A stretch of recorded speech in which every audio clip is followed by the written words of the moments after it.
ధన్వంతరియే నమః. నా పేరు professor doctor T Venugopalarao, Ojas Ayurvedic centre, Chikkadpally, Hyderabad. Friends, అనిద్ర అంటే ఇన్సోమ్నియా, నిద్ర పట్టకపోవడం అనే సమస్య ఈ మధ్య కాలంలో వయస్సుతోని సంబంధం లేకుండా ఎంతో మందిని బాధించే ఒక అనారోగ్య సమస్యగా మారింది.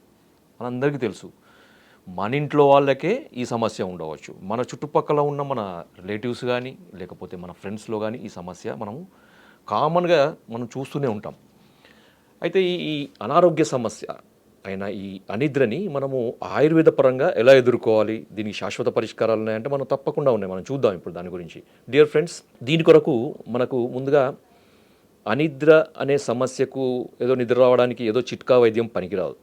ఎందుకంటే అనిద్ర అనేది ఆయుర్వేద పరంగా మనకి దోషాల యొక్క ఇంబ్యాలెన్స్ వల్ల, దోషాల యొక్క ప్రకోపాల వల్ల మనకి ఈ అనిద్ర సమస్య వస్తుంది.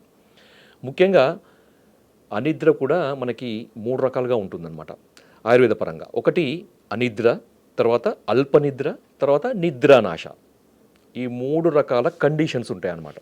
సో అనిద్ర అంటే ఏంటి అంటే నిద్ర సరిగా పట్టకపోవడం. అంటే కొంతమందికి కలత నిద్ర అంటారు కదా, వాళ్ళు చూస్తే నిద్ర పోయినట్టే ఉంటారు కానీ పూర్తి మనకు అంటే రిలాక్సేషన్తో కూడిన నిద్ర రాదనమాట. దాన్ని అనిద్ర అంటారు.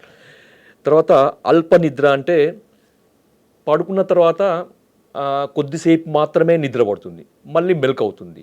ఆ మెలక ఉండే పీరియడ్ చాలాసేపు ఉండి మళ్ళీ నిద్ర పడుతుంది. నిద్రపోయే పీరియడ్ కూడా చాలా తక్కువ ఉండదు, అర్ధ గంటలో 30 గంటలు లేకపోతే 1 గంటలో నిద్ర పడుతుంది, మళ్ళీ మెలక అవుతుంది అనమాట. దీన్ని అల్పనిద్ర అంటారు. మూడవది నిద్రా నాశం అంటారు. అంటే ఏమాత్రం నిద్ర పట్టకపోవడం, ఎన్ని ప్రయత్నాలు చేసినా మనకు మనశ్శాంతితోని ఉన్నా కానీ, మనశ్శాంతి లేకున్నా కానీ, లేకపోతే ఏ ప్రయత్నం చేసినా కానీ నిద్ర రాకపోవడం నిద్రా నాశం అంటారు. సో అనిద్రకి కారణము వాత దోషం యొక్క ప్రకోపం, అల్పనిద్రకు పిత్త దోషం యొక్క ప్రకోపం. అదేవిధంగా నిద్రానాశానికి కఫదోషం యొక్క క్షీణం అంటే కఫక్షయము అంటారు. కఫక్షయం వల్ల పూర్తిగా నిద్ర రాకుండా పోతుంది. ఇది దోషాలకును ఈ రకరకాల నిద్ర వేరియేషన్స్ అంటారు కదా, వీటికి ఇంత సంబంధం అనమాట. నేను ఇవన్నీ ఎందుకు చెప్తున్నానంటే అందరికీ మీకు సార్ మీరు కొంతమంది నేను కామెంట్ చూస్తుంటాను ఆ వీడియోలో, సోది ఎక్కువ చెప్తున్నారు సార్ అని. నేను చెప్పేది సోది కాదు ఫ్రెండ్స్, నేను చెప్పేది సైన్స్. మనం సైన్స్ అర్థం చేసుకున్నప్పుడే దాని యొక్క సొల్యూషన్ అనేది కరెక్ట్గా ఉంటుంది. గుడ్డిగా పోయే వైద్యం కాదు ఆయుర్వేదము. కాబట్టి దోషాలను మనము బేస్ చేసుకొని చేసే ట్రీట్మెంట్ ఆయుర్వేదము. కాబట్టి ఒక్కొక్క కండిషన్కి ఒక్కొక్క దోషం యొక్క సంబంధం ఉంటుంది. కాబట్టి ఆ దోషంకు సంబంధించిన మందులు వాడితేనే మీకు ఈ నిద్రలేమి సమస్య, ఇన్సోమ్నియా అనే సమస్య అనేది తగ్గుతుంది. అయితే ఫస్ట్ మనము అనిద్ర వాత ప్రకోపం వల్ల వస్తుందని చెప్పాం కదా. అయితే దీనికి ఏ విధంగా మనం మందులు వాడాలి అంటే దీంట్లో మనం వాడాల్సింది ఏంటంటే అశ్వగంధ. ఎవరికైతే వాత ప్రకోపం వల్ల అనిద్ర సమస్య అనేది ఉంటుందో వాళ్ళకి చాలా ఉపయోగపడేది అశ్వగంధ చూర్ణం. మామూలుగా మార్కెట్లో దొరికే అశ్వగంధ పొడి తీసుకోండి, లేదా మీరు తెచ్చుకొని పొడి చేసుకునైనా వాడండి. మంచి క్వాలిటీ తీసుకోండి. ఆ అశ్వగంధ పొడి రోజుకు 1 టీ స్పూన్ రాత్రి పడుకునేటప్పుడు, అంటే డిన్నర్ చేసిన తర్వాత 1 గంట వ్యవధి ఇచ్చి, మినిమం 1 గంట వ్యవధి ఇచ్చిన తర్వాత 1 అరకప్పు గోరువెచ్చటి పాలు, ఆ పాలు ఆవు పాలైన పర్వాలేదు, గేదె పాలైన పర్వాలేదు. డయాబెటీస్ ఉన్నవాళ్ళు షుగర్ లేకుండా తాగండి. డయాబెటీస్ లేని వాళ్ళు కొంచెం షుగర్ కానీ బెల్లం పొడి కానీ మీకు 1/2 టీ స్పూన్ నుంచి 1 టీ స్పూన్ వరకు మీకు టేస్ట్కి తగ్గట్టు కలుపుకొని తాగండి. తాగి మీరు పడుకుంటే మీకు నిద్ర రావడం మొదలవుతుందనమాట. అది మొదటి రోజే మనకి ఈ రిజల్ట్ కనపడదు. మీరు రోజు క్రమం తప్పకుండా వాడుతుంటే మనకి ఆ దోషం యొక్క ప్రకోపం తగ్గి తద్వారా మీకు నిద్ర వస్తుంది. సార్ నేను ఇప్పుడు ఈరోజు వాడినా నాకు నిద్ర రాలేదు అంటే దానికి మనం ఏం చెప్పలేము అనమాట. ఎందుకంటే ఆ దోష ప్రకోపం తీవ్రత ఎక్కువ ఉన్నప్పుడు మందు పనిచేయడానికి టైం పడుతుంది. అంత టైం మనకి ఇవ్వాలన్నమాట. మీరు చాలా ఓపికగా మందులు వాడుతూ ఉండండి. వాడడం వల్ల మీకు ఈ వాత ప్రకోపం వల్ల వచ్చే అనిద్ర అశ్వగంధ చూర్ణంతో తగ్గిపోతుంది. రెండవది అల్పనిద్ర. ఇంతకుముందు చెప్పాను కదా, అల్పనిద్ర అంటే తక్కువ మనకి నిద్ర రావడం అనమాట. అంటే 1 గంట సేపు నిద్ర రావడం, లేకపోతే అర్ధ గంట సేపు నిద్ర రావడం, మళ్ళీ మెలక రావడం, మళ్ళీ ఒక 2-3 గంటలకు నిద్ర పట్టకపోవడం. ఇవన్నీ కూడా మనకి ఈ పిత్త ప్రకోపం వల్ల మనకి అల్పనిద్ర అనే సమస్య అనేది వస్తుంది. దీని కొరకు చాలా అద్భుతంగా పనిచేసే మూలిక మనకి జటామాంసి అంటారనమాట. జటామాంసి దీని పేరు గుర్తుపెట్టుకోండి, జటామాంసి. అశ్వగంధ చాలామందికి తెలుసు, కానీ జటామాంసి చాలా తక్కువ మందికి తెలుసు. జటామాంసి ఇది హిమాలయాల్లో దొరికే ఒక మూలిక, దానికి సంబంధించిన వేర్లు. మనకు మార్కెట్లో కూడా జటామాంసి అని అంటారు, తెలుగులో కూడా జటామాంసి అంటారు. చాలా రకాల మనకి ఈ లాంగ్వేజెస్లలో కూడా, ఇండియన్ లాంగ్వేజ్లో కూడా జటామాంసి అనే పిలుస్తారు. ఆయుర్వేదంలో కూడా దీని పేరు జటామాంసి. దీని శాస్త్రీయ నామం కూడా నార్డోస్టాకిస్ జటామాంసి. ఇది మనకి మార్కెట్లో దొరుకుతుంది. దీని పొడి కూడా దొరుకుతుంది, లేదంటే మీరు పొడి చేసుకోండి, మార్కెట్లో తీసుకొచ్చి డైరెక్ట్గా పొడి చేసుకోండి. పొడి చేసుకున్న తర్వాత ఇది కూడా సేమ్ ఇంతకుముందు నేను చెప్పాను కదా అశ్వగంధ ఎలా వాడాలో అలాగనే పాలలో కలుపుకొని తాగండి. మీకు ఈ పిత్త ప్రకోపం వల్ల వచ్చే ఈ అల్పనిద్రత అనే సమస్య అనేది పూర్తిగా తగ్గిపోతుంది.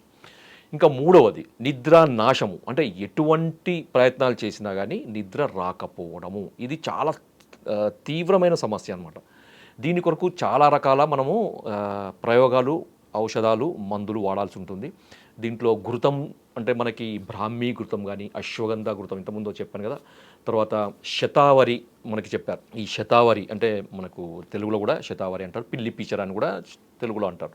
ఈ పిల్లి పీచర చూర్ణాన్ని మీరు 2 స్పూన్లు ఒక కప్పు గోరువెచ్చని పాలలో కలిపి మీరు రాత్రిపూట పడుకుంటప్పుడు తీసుకోండి. ఈ కఫక్షయం అనేది మనకి తగ్గిపోయి కఫ వృద్ధి జరుగుతుందన్నమాట. కఫ వృద్ధి జరిగి మీకు మెల్లమెల్లగా మీకు ఈ నిద్రలేమి, ఈ నిద్రానాశం సమస్య అనేది తగ్గుతుంది.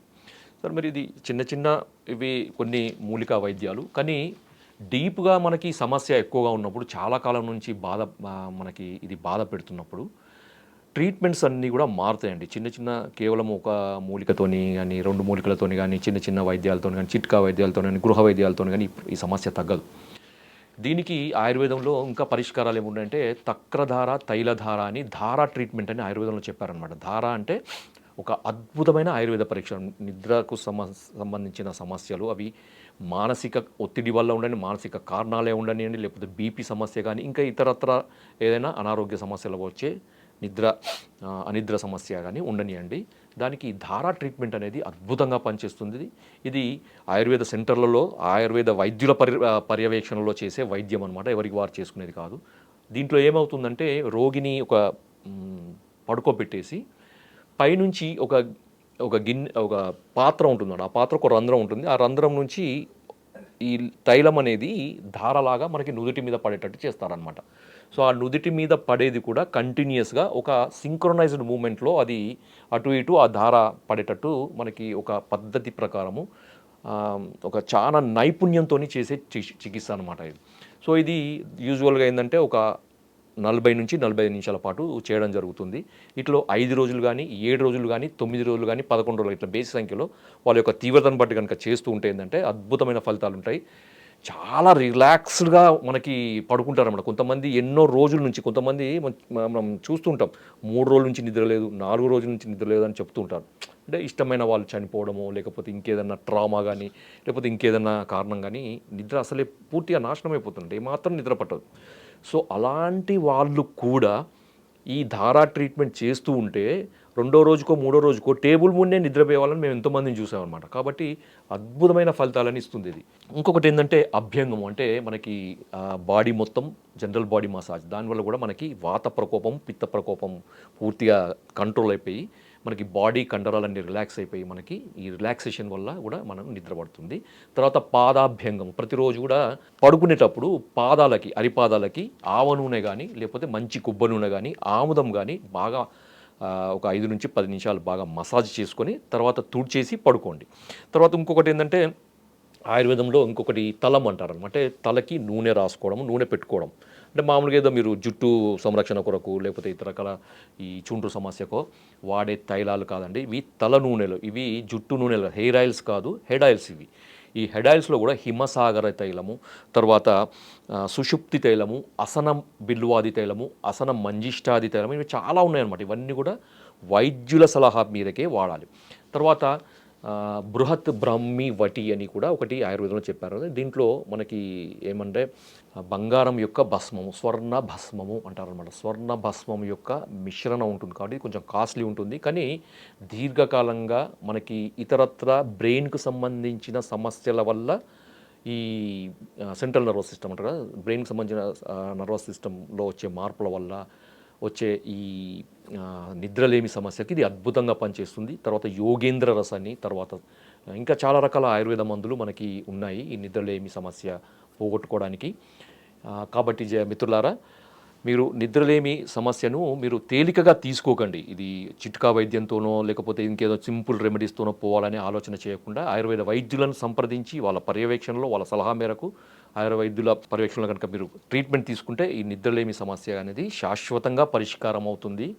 ఎందుకంటే నిద్రాయతనం సుఖం దుఃఖం పుష్టికార్ష్య బలాబలం వృషతా క్లీబత జ్ఞానమజ్ఞానం శరీరం అని అన్నారు. అంటే ఒక నిద్రను ఆయనము అంటే నిద్రను బేస్ చేసుకొని సుఖము దుఃఖము కానీ, లేదా పుష్టి కార్షము అంటే శరీరం యొక్క పుష్టి అంటే మంచి బలంగా ఉండడానికి, పుష్టిగా ఉండడానికి, లేకపోతే క్షీణించిపోవడానికి కూడా కారణం నిద్రనే.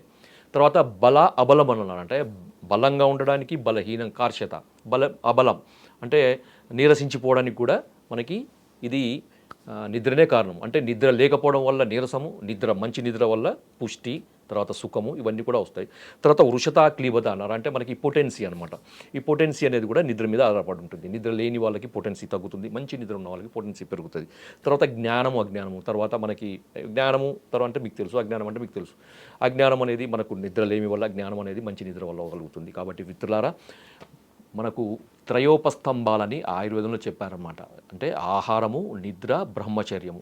మనకి శరీరానికి ఆహారము ఎంతైతే ముఖ్యమో మన మనస్సుకి నిద్ర కూడా ఆహారం అన్నమాట. శరీరానికి మనం తీసుకునే ఫుడ్ ఏ విధంగానైతే ఉపయోగపడుతుందో మన మనస్సుకి కూడా ఈ నిద్ర అనేది ఒక ఆహారంలాగా పనిచేస్తుంది. ఆహారం తగ్గినప్పుడు రకరకాల సమస్యలు వస్తాయి. మనం తీసుకునే ఆహారం వల్ల తగ్గితే మనకి శరీరానికి ఏ విధంగా సమస్యలు వస్తాయో, సరైన నిద్ర లేకపోవడం వల్ల మనకి ఎన్నో రకాల మానసిక రోగాలు, ఆ మానసిక రోగాలు కూడా శారీరక రోగాల మీద ప్రభావం చూపే అవకాశం ఉంది. కాబట్టి మిత్రులారా, ఇప్పుడు నేను చెప్పిన విధంగా నిద్రకు సంబంధించిన సమస్యలకు మీరు పరిష్కార మార్గాలు ఆచరించండి.